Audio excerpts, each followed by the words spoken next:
एक बार की बात है। जंगल में गौरी कवि और कालू कौवा रहते थे। उनके साथ गौरी की सास भी रहती थी। गौरी की सास स्वभाव से बहुत सख्त थी।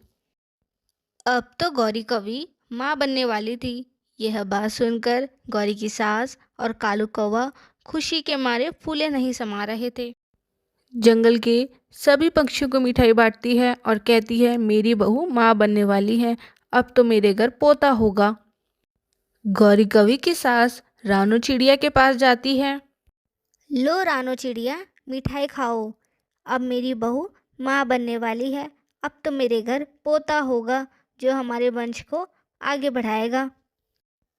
मौसी, आपको बहुत बहुत बधाई हो। आपकी बहू माँ बनने वाली है। पर मौसी, बेटा होगा या बेटी, वह तो भगवान की मर्जी है। वंश को आगे बढ़ाने वाली बेटियां ही तो होती हैं।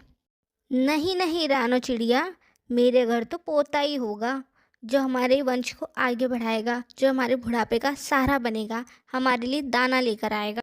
बेटी क्या करेगी और खर्चा बढ़ाएगी। और यह कहकर दोनों अपने अपने घोंसले में चले जाते हैं। ऐसे ही दिन बीत जाते हैं और अब तो गौरी कवि ने दो दो अंडे भी दे दिए थे। और यह देखकर गौरी की सास और कालू कौवा खुशी के मारे उछल रहे थे। देख कालू, अब तो मेरे दो दो पोते होंगे। हाँ माँ, आप सही कह रही हो। मेरे तो अब दो दो बेटे होंगे। मैं तो आज बहुत खुश हूँ।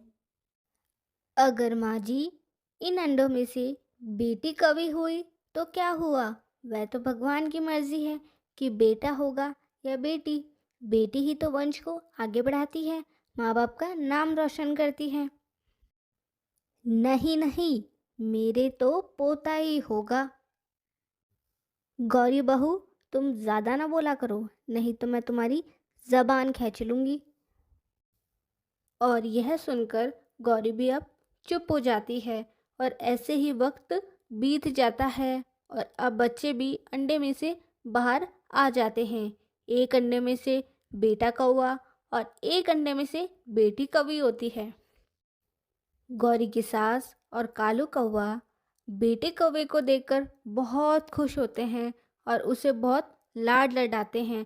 और बेटी कौवी की तरफ तो वो देखते भी नहीं है। यह देखकर गौरी कवि कहती है, माँ जी, आपको पोती भी तो हुई है, उसे भी तो देखिए। गौरी कवि की सास गुस्से से कहती, गौरी बहू, मेरे सिर्फ एक पोता हुआ है जो हमारे वंश को आगे बढ़ाएगा, हमारे बुढ़ापे का सहारा बनेगा और हमारे लिए दाना लेकर आएगा। नहीं माँ जी, आपको पोती भी तो हुई है, वह कितनी प्यारी है, उसे भी तो प्यार कीजिए। और बेटियां ही तो वंश को आगे बढ़ाती हैं और अपने माँ बाप का नाम भी रोशन करती है। और गुड़िया भी पढ़ लिख कर हमारा नाम रोशन करेगी। ये कौन सा नाम रोशन करेगी और ये पढ़ लिख कर क्या करेगी। जाना तो इसे ससुराल ही है, बनानी तो इसे रोटियां ही हैं। मैं क्यों कराऊं अपने बेटे का इतना खर्चा। पहले तो इसे पालो पोसो बड़ा करो और इसे पढ़ाओ लिखाओ, फिर इसकी शादी करो और दहेज में इतना सारा पैसा खर्च करो। इसे ले जाकर कहीं जंगल में छोड़ा। पर माँ जी, इतनी छोटी सी बच्ची को मैं कहाँ छोड़ कर आऊँ। यह सब मुझे नहीं पता, पर तू इस लड़की को जंगल में कहीं छोड़ा, नहीं तो मैं तुझे भी इस घोंसले में से निकाल दूंगी।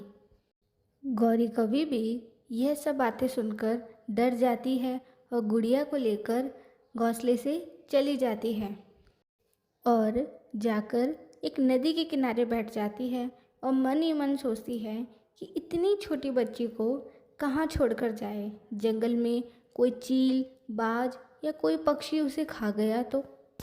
वह यह सब सोच ही रही थी, तभी वहाँ रानू चिड़िया भी आ जाती है। अरे गौरी बहन, आप यहाँ। गौरी बहन, आपके अंडों में से बच्चे बाहर आ गए।